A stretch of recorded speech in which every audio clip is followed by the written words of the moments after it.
Now, earlier this week, we were having a little bit of a debate. We got on this. I'm not sure how we got on this, but we had a debate about when you start your car cold in the morning, what do? Do you let it warm up or do you just drive? And Jim, I think you're in the camp of you let it warm up and you let it get to temp before you go. I warm it up and let it get to temp unless there's something dire going on and I have to go and I'm running late. Then I just wait for the idle change, if you will. Yeah. You know what I'm talking about. Yeah. It'll high idle to it just idles down a bit. And I'm like, all right, I can just put on it easy and I'm going to be at a stoplight and it's fine. But yeah, I'm a warm it up guy. Well, and I have to take the other side of the camp here because I get in and I go. Now, I don't go. There's some caveats to it. He's cringing already. He's cringing already. It hurts even hearing this. He was telling me that I'm just not being nice to that 4-liter in my Tacoma when I do that. But what I do is I get in a car and I'll start it and I'll put the seatbelt on. I'll get the radio all squared away. Of course, I'll tune it into one of the radio stations that this show is heard on, AM 1460, The Answer, The Word, FM 107, as well as AM 1400 KRLN and 91.7 KLZR. See, I slipped in a mention there. You did. I had to do that. You did. So self-promoting with what you do with your radio. Yep. During your warm-up. Your warm-up My procedure. warm-up. Yep. So I do that. And anyway, then I go. And I do drive, though, a little more gently. I drive gently. I keep it under 3,000 RPM. I'm not ripping on it. So I drive lightly. And that's what I do. And now, I think Brian, who is not here to join us today, he takes the opposite approach of both of us, and he just gets in and goes, takes off. What's warm? I've never heard of her. She sounds hideous. I think he just says, you know what? I'm a mechanic. I'll fix it anyway.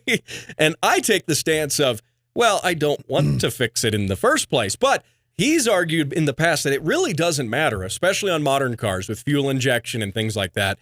It really doesn't matter all that much. And I've heard that the oil takes not nearly as long to heat up as the coolant does. So like, especially because you've got the oil and it's sloshing around in the crankcase and it's going to get contact with the bottom of the pistons and it's going to get hot a lot faster. Because that's your biggest concern is that oil and its ability to effectively lubricate at those temperatures.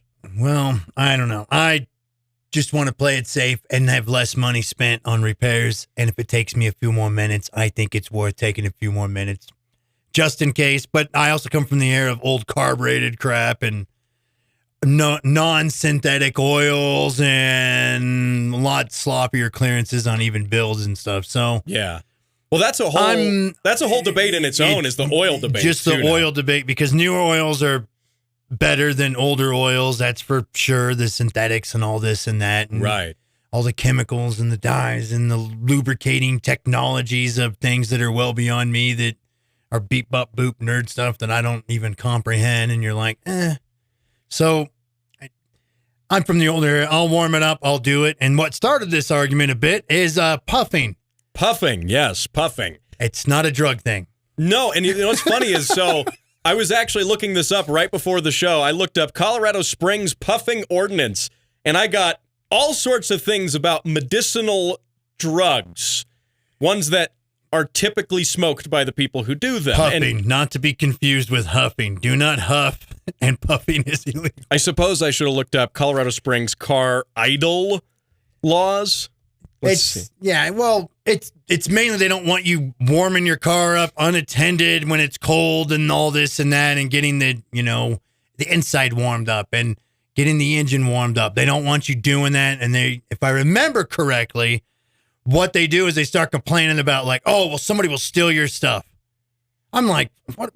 To me, I'm like, I'm not going to cater to what a thief may do to adjust my life. It's my stuff. There shouldn't be people stealing your stuff. So why has it become that it's against the law for me to start my stuff up because of what a thief may or may not do? Right. Now, while you were talking there, I did pull this up. According at least to the state, this might vary in the city. The state does say Section 42-14-105. You think they'd find a better way to name these? It'd be like easier to remember. Yeah. Or idling. Idle code A. Yeah.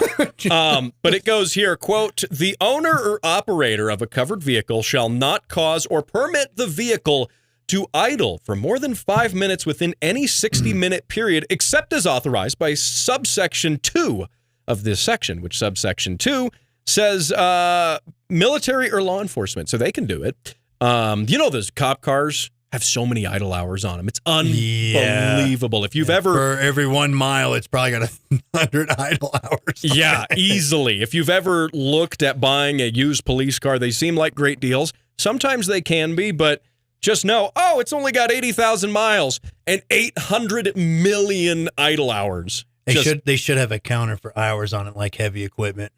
They do actually on them. Oh, do they? On the new ones, at least. The new ones they do? Yeah. Because the old ones they didn't. It just said mileage on it, so.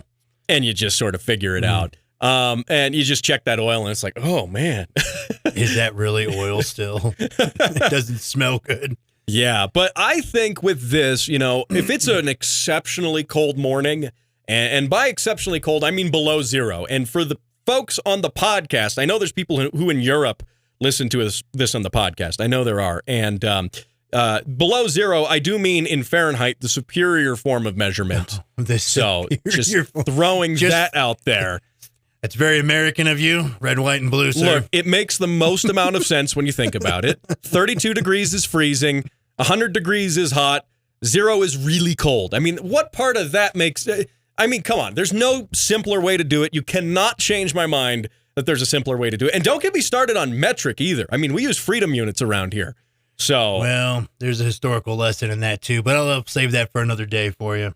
Yep, but I think, if it's cold, if it's like 0 or colder, I'll let the truck warm up a bit. And let the fluids get moving a bit. Because I know at 0 degrees... Which I don't know what that is in communist units or whatever. That's what the C in Celsius stands for. I'm pretty sure that's what look it up. That's what it stands for.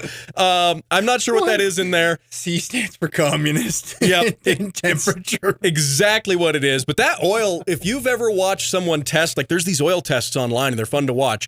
They'll freeze a bunch of oil and it doesn't freeze solid, but at 0 degrees, proper cold, it moves a lot slower. It's like scary how slow it moves. Yeah. So, and at least letting that oil pressure come up. If the oil's that thick, too, you're going to have a ton of oil pressure if you just romp on it right out of there. I don't know. You probably wouldn't blow a seal or anything, but at that point, I don't want to chance it either. I don't know. To finish it off, though, I think I'm on team warm it up, take care of your stuff, be gentle on it. I don't want to feel like the only person that pays for all the repairs and stuff and maintenance, and I think it's just a safer way to do it. Yeah, I think it is too, and we've got about a minute to wrap up here on it. Now, I think that, it's a safe way to do it, but I also don't do it. I should clarify. Yeah, well, I'm agreeing with you that I should clarify. I'm agreeing with you that it's safer, but I just go anyway. Yeah, I'm Matt West. I'm heading east. My warm-up procedures were put my seatbelt on, turn the radio on, and put the shifter in gear. And you're like, what? Well, if it's dark, I turn the headlights on, too. It gives it plenty of time to warm up. You need to. And now, if I'm driving something really old, I'll let that warm up. Well, yeah, anything carbureted, I would highly suggest really warm. Old. Yeah, anything old. And by old, I mean... Do you warm up the Volvo? No. Oh, no, that's the one I don't. That's actually probably the one designed not to be warmed up, though, now that I'm thinking about it. I take the Brian approach to that one. The second I get it, I'm flooring it. I mean, I'll bang off the rev limiter cold in that one. So you can't break those red blocks. So it's anyway, a Volvo. You are listening to the Automotive ADHD Show. We're going to talk about Jaguar and how they're selling cars, maybe? That's here after the break. Don't go anywhere.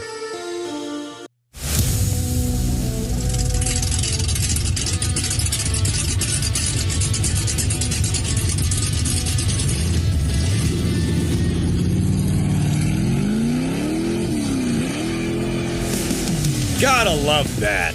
You know who you are. You sent those car sounds. And that's actually an old one. That is from the archive, we will call it.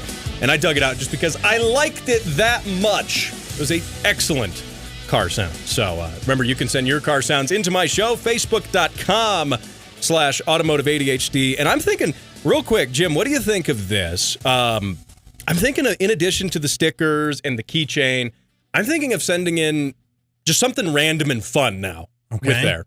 All right. I was thinking of like picking something, but something useful. Like I'll go to Harbor Freight and actually find something decent and throw in there, but I won't tell people what it is. I don't know about Harbor Freight. I mean, true peak quality. I'm going for the highest quality possible. So I'm avoiding Snap-on. I'm avoiding Mac. I'm going straight for Harbor Freight. I got you. You could at least throw them a Craftsman or something, because wherever they are, they probably have a Craftsman so they can warranty it out. When it breaks. Yeah.